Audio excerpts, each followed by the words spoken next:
Hi, in this video we're going to take a factorised quadratic equation.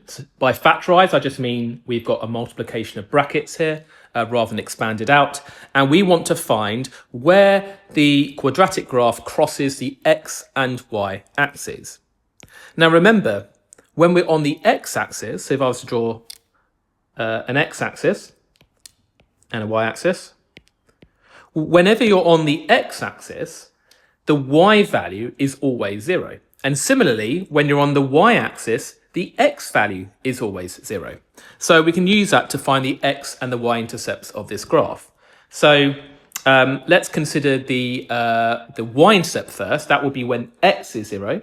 So when x is 0, and then all we need to do is just substitute in x is 0 into this equation here.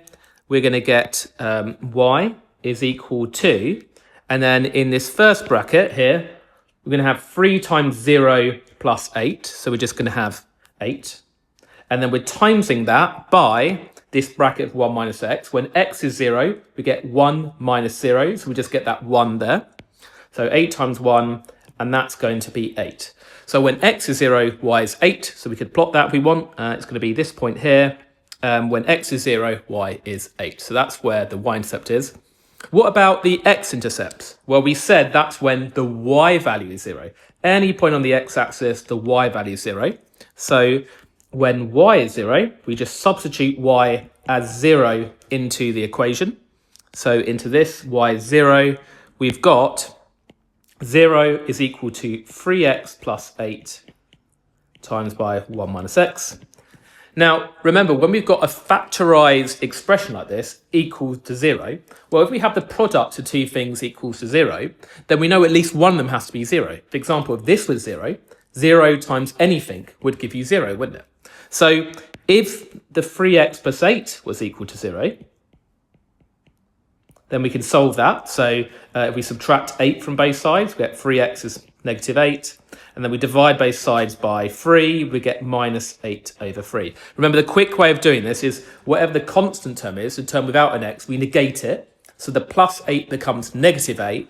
And then we divide it by the value in front of the x. So it's minus 8 over 3, which is what we've got here.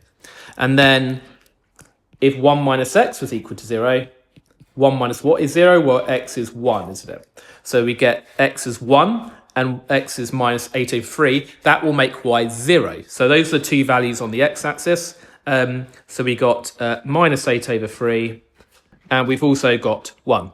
And if we wanted to sketch the quadratic, it's got to go through these 3 points. And remember, quadratic in general, quadratic graph, either is a smiley face shape, or it is a kind of frowny face, like a hill kind of shape. And clearly, if it's got to go through these 3 points, it's got to be the hill shape. So it's going to look something like this, basically. So if you were required to sketch it, that's what it would look like.